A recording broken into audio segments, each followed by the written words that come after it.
The meeting room was huge, so huge that Ji-won Park felt small standing in it. But she did not feel afraid. She stood straight in her dark blue uniform, her hands behind her back, watching as hundreds of alien creatures filled the seats around her. Some had scales, some had fur, some looked like floating clouds of gas. All of them were staring at her. This was the Galactic Council, and today they would vote on what to do with Earth. Ji-won had been on this space station for 3 months. She was Earth's representative, the person who spoke for all humans in this room full of aliens. 3 months ago, everything had been fine. The Council welcomed Earth. They said humans were interesting. They wanted to be friends. Then the Council asked for things. They wanted Earth's fusion reactors. They wanted the quantum computers. They wanted the military technology that kept Earth safe. They said it was for sharing, for making the galaxy better. Ji-won had said no. Politely but clearly. Earth would share food technology. Earth would share medical knowledge. But Earth would not share its weapons. The Council did not like that answer.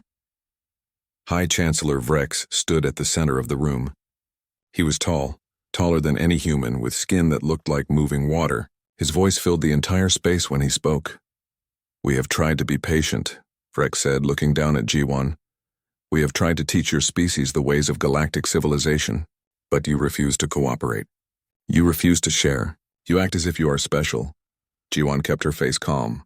She had been a soldier before becoming a diplomat. She knew how to stay cool under pressure. "We are not special," Ji-won replied. "We are simply careful. We have learned that weapons in the wrong hands cause problems." "And you think we are the wrong hands?" Vrex's voice grew louder. "We have kept peace in this galaxy for 1,000 years. We have united 847 species. And you? A species that has barely left your own star system dare to question our judgment?" The room filled with angry sounds. Aliens clicking, hissing, and making noises Ji-won could not understand. They were all angry at her, at Earth, at humanity. Minho Choi sat behind Ji-won. He was Earth's advisor, an old man who knew more about history than anyone she had ever met. He leaned forward and whispered in her ear. "They are going to vote for war," he said quietly. "Get ready." Ji-won nodded slightly. She had expected this. Earth had expected this. "Very well," Vrex announced. "We will vote. The question is simple. Should the Galactic Council enforce sanctions and military containment against the human species until they comply with our demands?" The voting began. Lights appeared above each alien representative. Green for yes, red for no. Ji-won watched as the lights lit up across the massive room. Green, green, green, green. More green lights than Ji-won could count. Here and there, a red light appeared, but not many. Most of the galaxy wanted to force Earth to obey. The final count appeared on the giant screens. 782 species voted yes, only 65 voted no. "The vote passes," Vrex declared. "The Council will deploy the Galactic Enforcement Fleet to the Sol system. Earth has 10 standard days to surrender and comply or face the consequences." The room erupted in approval. Aliens celebrated. They thought this was justice. They thought they were teaching humanity a lesson. Vrex turned to Ji-won. "Commander Park, how does Earth respond to the will of 782 species?" Everyone went quiet. All eyes turned to the human standing alone in the center of the room. Ji-won looked around slowly. She saw the aliens watching her, waiting for her to beg to surrender, to show fear. She saw Minho behind her, his old eyes sad but understanding. She thought about Earth, about her home, about the billions of humans who were counting on her. Then she did something that no one in that room expected. She laughed. It was not a nervous laugh. It was not a scared laugh. It was a real, genuine laugh that echoed through the huge room. Ji-won Park, representative of Earth, standing before 782 angry alien species, laughed at them. The room fell into shocked silence. Vrex stared at her. The other aliens looked confused, then angry. "You laugh?" Vrex said, his voice cold. "You face the largest military force ever assembled, and you laugh?" Ji-won stopped laughing. She looked directly at Vrex, and her smile did not fade. "Yes, High Chancellor," she said calmly. "I laugh because you have made a terrible mistake. You think this is a show of strength. You think you are teaching us a lesson. But what you have really done is declared war on a species you know nothing about." "We know everything about you," another council member shouted. "You are a young species. You have barely any ships. You have no allies. You are alone. Alone, Jiwan repeated. Yes, we are alone. We have always been alone, and that has made us very, very dangerous. She reached for her communication device. The guards in the room moved forward, but Vrex held up a hand to stop them. He wanted to hear what she would say. Jiwan pressed the button and spoke 4 words in a clear, strong voice. Let them come. Back on Earth, in the underground command center beneath the mountains of Colorado, General Hyun Kim received the message. He had been waiting for it. Around him, dozens of officers sat at their stations, all waiting for his order. Hyun was an old soldier. He had gray hair and scars from wars that happened before Earth even knew about aliens. He looked at the message on his screen and allowed himself a small smile. Activate all defense systems, he said calmly. Begin Operation Steel Wall. It is time to show them what humans can do. All across Earth, on the Moon, on Mars, in the asteroid belt, and at hidden locations throughout the Sol system, weapons came online. Weapons the galaxy did not know existed. Weapons humanity had been building in secret for the past 3 years, ever since first contact. Because humans had learned something important in their long, bloody history. Hope for peace but prepare for war, trust but verify, and never ever show your enemy all your cards until the game is already over. In the council chambers, Jiwan turned and walked toward the exit. The aliens let her pass, too shocked to stop her. As she reached the door, she looked back one more time. One more thing, High Chancellor, she called out. You should have studied our history more carefully. Humans do not surrender easily, and we really do not like bullies. Then she left, and the door closed behind her with a heavy sound that felt like finality. The war had begun. The galaxy had declared it, but they had no idea what they had just started. And somewhere in the depths of space, the Galactic Enforcement Fleet began gathering. 50,000 warships from hundreds of worlds, all heading toward one small blue planet that had dared to say no. War Marshal Therex stood on the bridge of his flagship and looked at the stars ahead. Somewhere in that darkness was Earth, the small planet that had insulted the Galactic Council. He felt confident. He had never lost a battle in 40 years of service. Behind his ship, 50,000 warships waited. It was the largest fleet ever assembled. Ships from hundreds of worlds, all united to teach humanity a lesson. Therex believed this would be quick. Humans would see this fleet and surrender immediately. Enter the Sol system, Therex ordered. All ships, battle formation.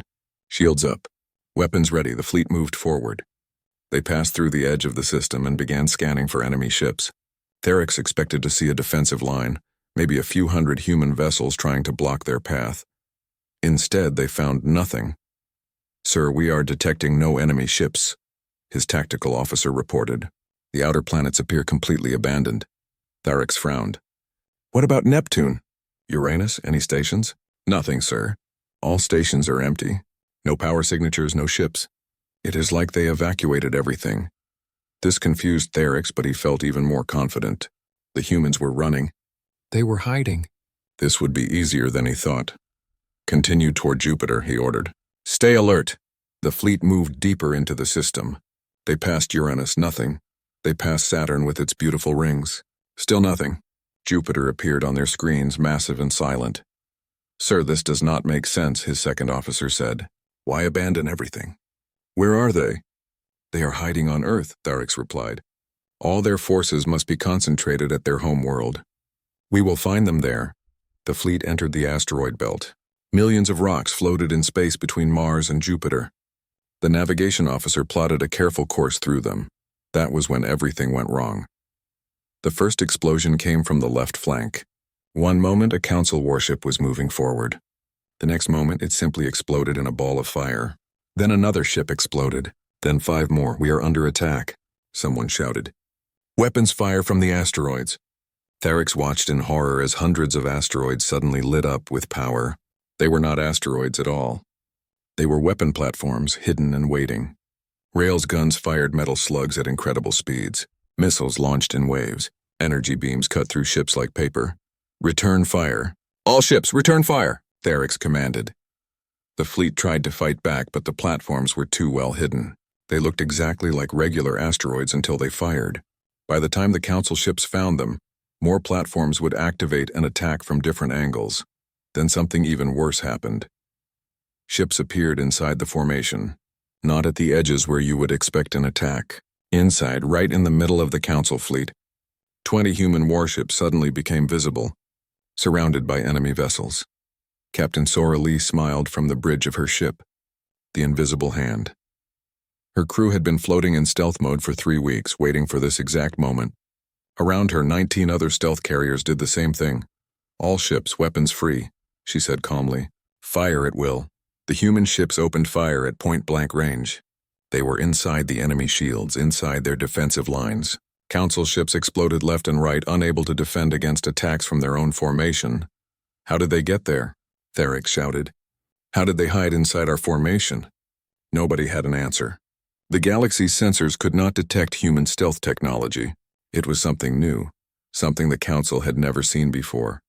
The chaos grew worse. Ships collided, trying to avoid fire. Commanders shouted confused orders. The perfect formation fell apart into a mess of burning vessels and desperate survivors. Sir, we have lost 8,000 ships, the tactical officer reported. We need to retreat. No, Theric refused. Push forward. Get through the asteroid belt. We can regroup on the other side. The fleet tried to advance. They made it through the asteroids, leaving thousands of destroyed ships behind. Mars appeared ahead of them, the red planet looking peaceful and empty. Then Mars attacked. The planet's surface opened up in hundreds of places. Giant cannons rose from hidden bunkers and fired. But these were not normal weapons. They were railguns, massive electromagnetic launchers that sent solid metal projectiles at a significant portion of light speed. The projectiles hit with the force of nuclear weapons. Council ships that had survived the asteroid belt died by the dozens as Mars hammered them with kinetic strikes. Then the drones came. From Mars, from hidden stations around the planet, from the 2 small moons, thousands of small ships launched. They were not piloted by humans. They were machines, artificial intelligence hunters programmed with one mission: destroy the enemy. The drones swarmed the Council fleet like angry insects. They were too small and too fast for the big ships to target effectively. They attached themselves to hulls and exploded. They flew into engines. They cut through shields with focused lasers. Ensign Unahan watched from her station on a defense platform near Mars. She was only 22 years old, fresh from the academy. This was her first real battle. She felt sick watching the destruction, but she did her job. Her fingers moved across the controls, directing drone squadrons to their targets. Good work, Ensign, her commander said. Your drones just took out a heavy cruiser. Una nodded but said nothing. She felt proud and horrified at the same time. On Therix's flagship, alarms screamed. Damage reports flooded in. The beautiful, organized fleet he had commanded just hours ago was now a scattered, burning disaster. Sir, we have lost 15,000 ships, his officer reported, his voice shaking. Maybe more. Communications are breaking down. Half our fleet is dead or disabled. Theric stared at the tactical display. The Earth and its moon were still ahead, untouched. He had not even reached the human homeworld yet, and he had already lost almost a third of his forces. Then his sensors officer spoke up, voice filled with fear. Sir, the moon? The moon is opening. On the screens, Earth's moon, which had looked dead and gray, suddenly came alive. Sections of the surface slid open like doors. Inside were weapons. Huge weapons. Railguns even bigger than the ones on Mars. Missile batteries. Energy cannons powered by fusion reactors buried deep underground. Admiral Do-Hyun Shin sat in the command center inside the moon and watched the approaching enemy fleet. He was an old man, even older than General Hyun Kim. He had fought in the resource wars. He had commanded ships during the Mars Rebellion. He knew war better than most humans alive. Range? He asked quietly. They are in optimal range, sir. Fire, Do-Hyun said. The moon fired. Every weapon activated at once. The darkness of space lit up like day as thousands of projectiles and energy beams crossed the distance between the moon and the Council fleet. Tharix watched death approaching on his screens. He had time for one final thought. They were waiting for us. This whole system was a trap. We never had a chance, all ships, he said, his voice heavy with defeat. Retreat. Get out of this system. Now. What remained of the Galactic Enforcement Fleet turned and ran.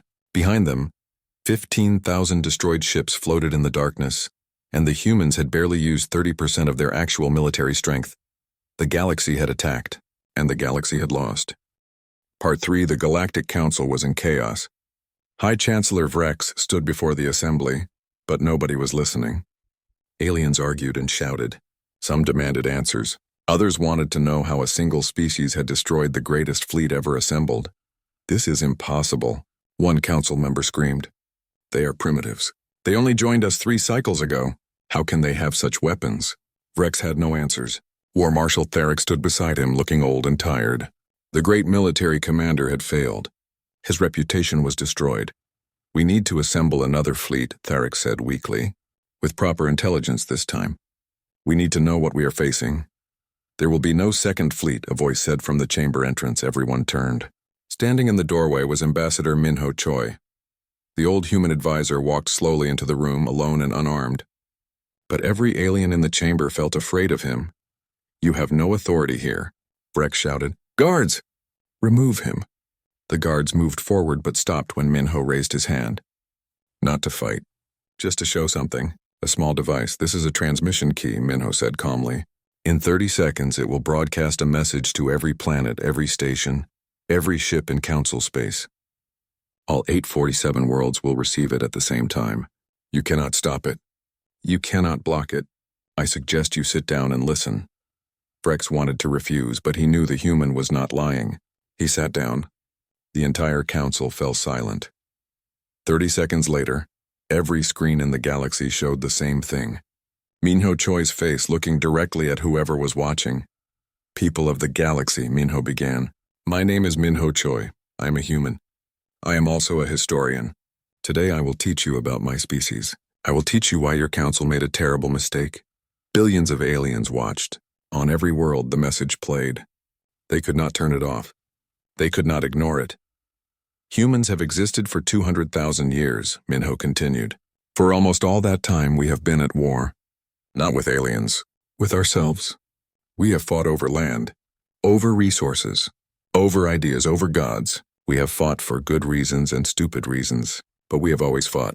Images appeared on the screens, pictures from human history, ancient battles with swords, medieval wars with castles, modern conflicts with tanks and aircraft. "In the year 1914 we fought World War I, Minho said. 20 million humans died. We invented poison gas. We built machine guns. We created weapons specifically designed to kill as many people as possible. Then 20 years later we did it again. World War II killed 85 million humans. We invented rockets. We built bombers that could destroy entire cities.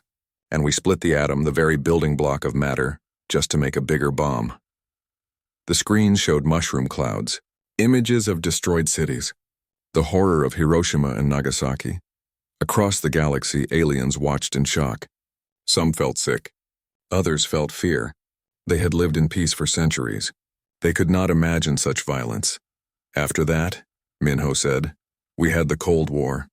For 50 years, 2 human nations aimed thousands of nuclear weapons at each other. We built enough bombs to destroy our planet 10 times over. We came within minutes of ending our own civilization. Multiple times. And after that," Minho continued, "we fought more wars. Smaller wars. But we kept fighting. We have never stopped fighting. Do you understand what this means?" He paused, letting the question hang in the air. "It means that every aspect of human civilization has been shaped by warfare. Our industry exists to build weapons. Our science advances because we need better ways to fight. Our social organization, our governments, our technology, all of it developed because we were constantly preparing for the next war. You," Minho said, his voice harder now, "have had peace for 1,000 years. You have forgotten what war really means. You send your fleets to intimidate and control. You think war is about who has the bigger army. Humans know better. War is not about size. War is about will, about adaptation, about being willing to do whatever it takes to survive. You attacked us expecting a primitive species with simple weapons. Instead, you found a species that has spent 10,000 years perfecting the art of killing." The images changed. Now they showed human military technology. Stealth ships, railguns, AI drones, weapons platforms hidden as asteroids. "You thought we were sharing all our technology with you," Minho said. "We were not. We have weapons you have never seen. We have strategies you cannot imagine. We have been preparing for war since the moment we met you, because that is what humans do. We hope for peace, but we prepare for war. Always. In the council chambers, Vrex felt cold. He finally understood. Humans were not newcomers to civilization. They were veterans of a war that had lasted their entire existence. Minho's expression hardened. You wanted war. You declared it. Now you have it. And now you will learn what human warfare really means. The transmission ended. For a moment, the entire galaxy was silent. Then the attacks began. Fleet Admiral Era Bay commanded humanity's offensive operations from a ship near Jupiter. She was younger than the other commanders, only 35, but she had graduated top of her class and had a genius for strategy. All task forces, begin Operation Reciprocity, she ordered. Show them what humans can do. Across Council space, human stealth fleets appeared at 200 different locations. They did not attack civilian targets. Instead, they hit military installations, communication hubs, supply depots, and logistics centers. Every strike was precise. Every target was carefully chosen. On a mining station orbiting a gas giant, workers looked up in shock as a human ship appeared from nowhere. Warning alarms sounded. But instead of weapons, the ship fired electronic warfare packages. The station's computers crashed. Its communications went dead. Then the ship disappeared again, leaving the station disabled but intact. At a military depot on the edge of Council space, soldiers rushed to battle stations when human ships appeared. But the humans did not fire on them. Instead, they destroyed the fuel storage tanks, the ammunition warehouses, and the repair facilities. They crippled the depot's ability to support military operations, but they let every soldier live. This happened everywhere. 200 simultaneous attacks. Not one civilian casualty, but the Council's military infrastructure took massive damage. Dr. Taewoo Nam watched the operations from Earth's command center. He was a xenohistorian, someone who studied alien cultures. He had advised Admiral Ara on which targets would hurt the Council most. The Council depends on centralized logistics, he explained to a junior officer. They move supplies through predictable routes. They store everything in known locations. They have never had to worry about raids or guerrilla warfare. We are showing them a type of conflict they do not understand. Counselor Zith sat in his office on his home world, watching reports flood in. 200 attacks. Thousands of facilities damaged or destroyed, but almost no casualties. The humans were making a point. They were saying, we can hit you anywhere. We can hit you anytime. We can destroy your military capability without killing your people. Imagine what we could do if we wanted to kill. Zith felt sick. He had voted against the war. He had argued that Earth should be left alone. Now he watched as his fears came true. Messages began arriving at Council headquarters, governments demanding explanations, military leaders calling for peace, citizens asking why they had attacked such a dangerous species. Within 1 week, 50 species withdrew from the war. They announced they would no longer support military action against Earth. Within 2 weeks, 100 more species followed. The Council was falling apart. On Earth, General Hyun Kim received the reports and allowed himself a satisfied nod. Phase 1 complete, he said. They know we can hurt them. Now they need to understand we do not want to. Prepare for Phase 2. What is Phase 2, sir? An officer asked. Hyun smiled. We show them who we really are, not just warriors, humans. The galaxy had declared war. Humanity had responded with overwhelming force. But the message was clear. This did not have to continue. Earth was offering a choice. Peace or destruction. The Council just had to be smart enough to choose correctly. 3 months had passed since the war began. The Galactic Council was dying. Not from human attacks, but from its own fear and division. Counselor Zith walked through the empty halls of the Council building. So many seats were vacant now. 200 species had withdrawn from the Alliance. They refused to fight humans. They refused to support the war. Some had even begun secret communications with Earth, asking for peace. Zith was one of the few who had opposed the war from the beginning. Now he led a growing faction demanding peace negotiations. But High Chancellor Vrex refused to admit defeat. We cannot surrender, Vrex shouted during a meeting. If we bow to one species, the entire Council will collapse. The Council is already collapsing, Zith replied calmly. Our economy is in ruins. Trade routes are blocked. Planets are starving because supply ships cannot get through. The humans have defeated us without even using their full military strength. Then we gather our remaining forces and strike harder. a hardline council member demanded. With what ships? Zith asked. We lost 15,000 vessels in the first battle.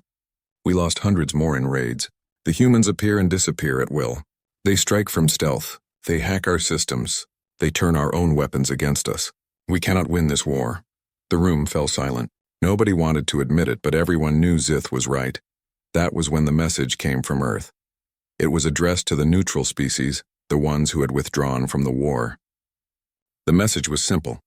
Come to Earth, see humanity for yourselves. Judge us with your own eyes, not through the Council's propaganda. 20 species accepted the invitation. Zith's people were among them. 2 weeks later, Zith stood on a transport ship approaching Earth. He felt nervous. Everything he knew about humans came from their military actions. He expected to see a fortress world covered in weapons filled with soldiers, a planet dedicated entirely to war. Instead, he saw something beautiful. Earth was blue and green and white. Oceans covered most of the surface. Clouds drifted peacefully. Cities glowed with lights, but they were not military bases. They looked like any other civilization's cities. Tall buildings, parks, roads connecting different areas. It looked so normal, another delegate whispered. Captain Ji-Ho Park met them at the landing facility. He was Commander Ji-Won Park's younger brother, a friendly man with an easy smile. He wore a simple uniform, not battle armor. Welcome to Earth, Ji-Ho said. I know you probably expected something different. Most species do. Come with me. I will show you who we really are. He took them to New York City first. Zith walked through streets filled with humans going about their daily lives.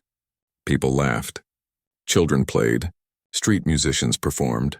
Artists sold paintings. It looked like any peaceful society.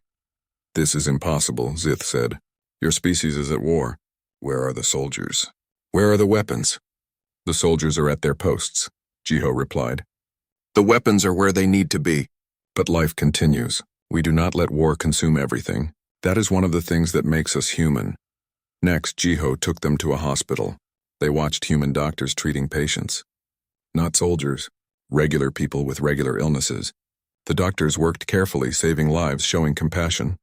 We are good at destroying, Ji-Ho explained, but we are also good at healing. Both skills come from the same place. Understanding how things work. Understanding how to change them. Then they went to Geneva to a museum called the Museum of Human Conflict. This was what Ji-Ho wanted them to see most.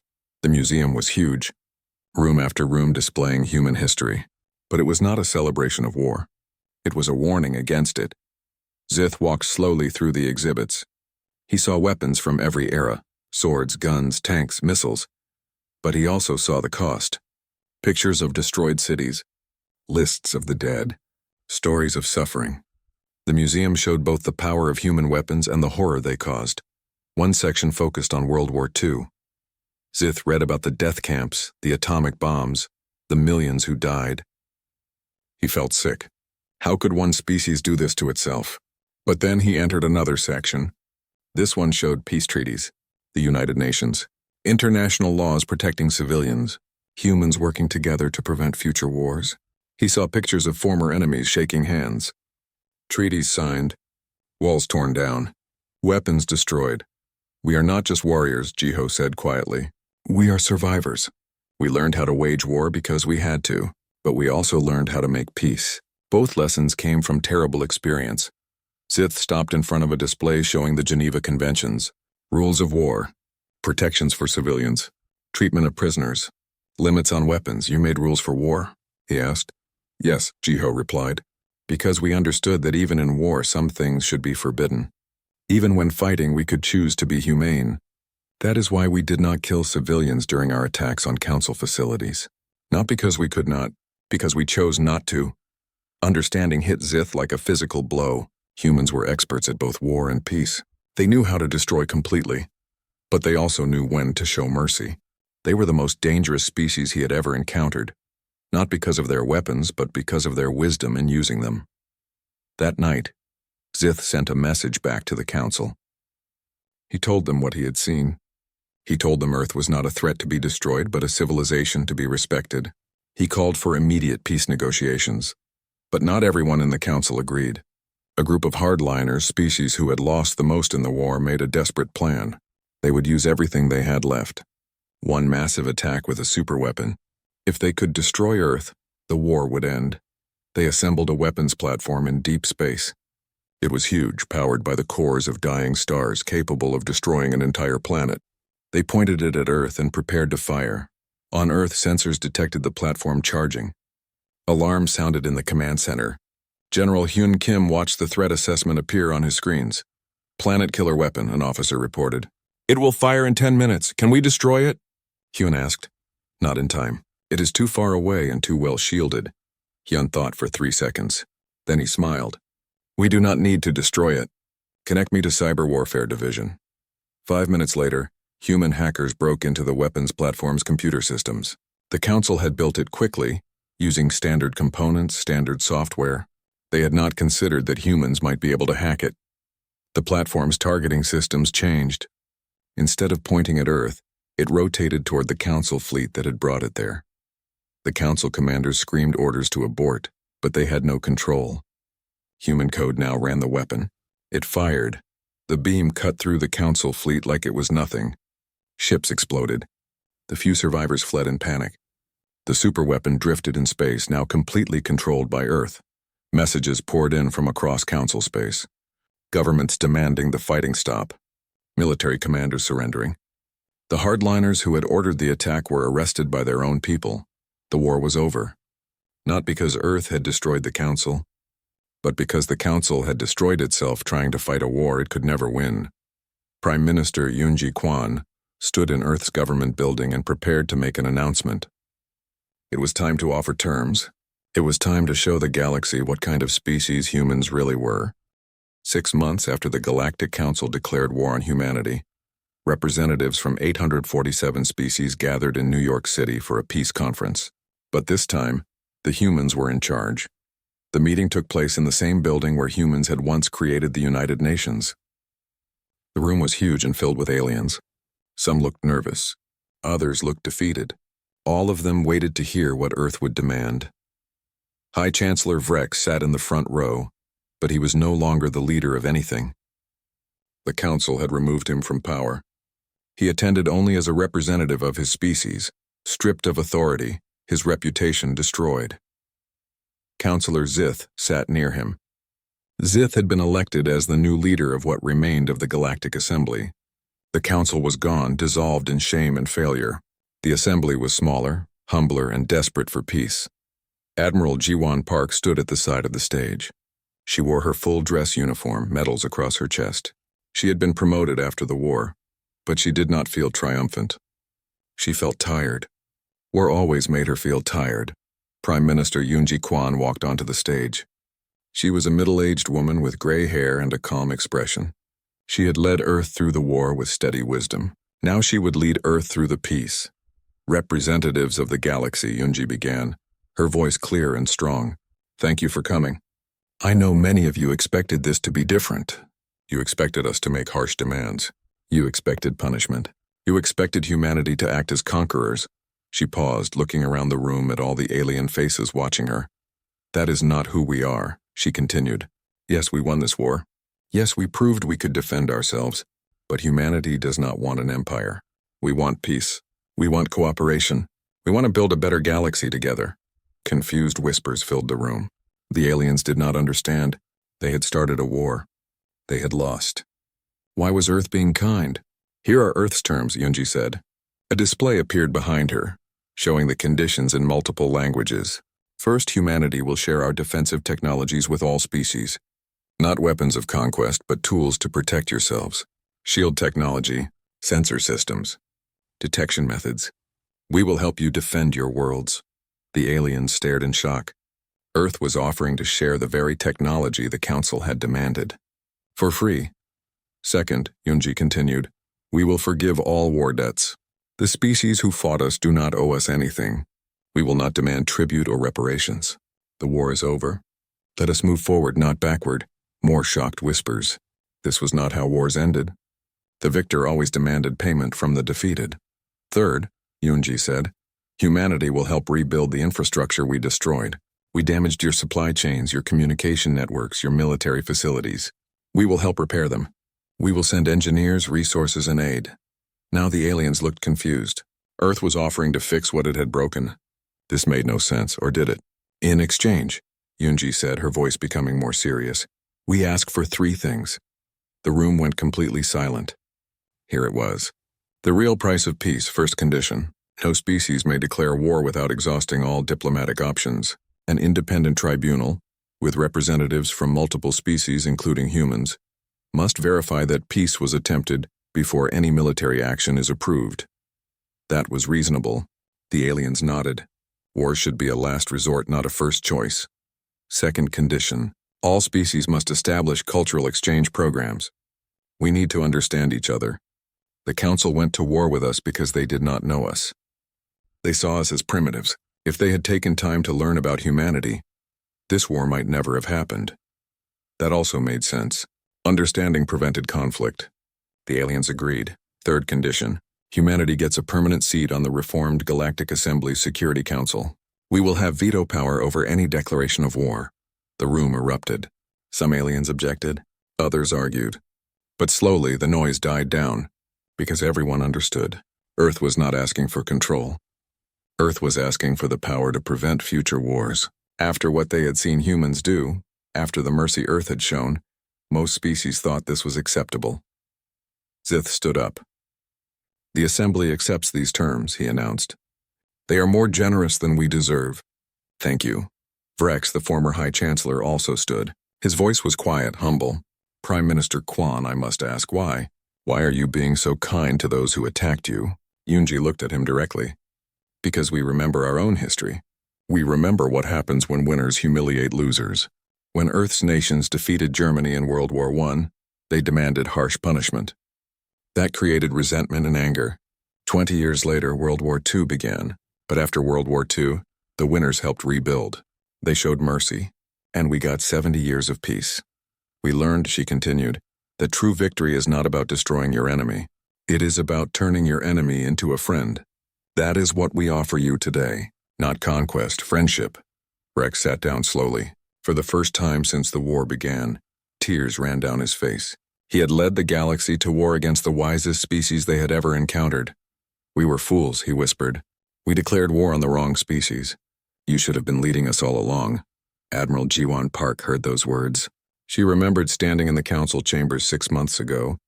She remembered laughing when they declared war. She remembered knowing, absolutely knowing how this would end. She allowed herself to smile. Then she laughed.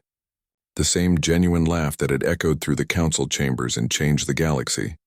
This time, nobody was offended. This time, the aliens understood.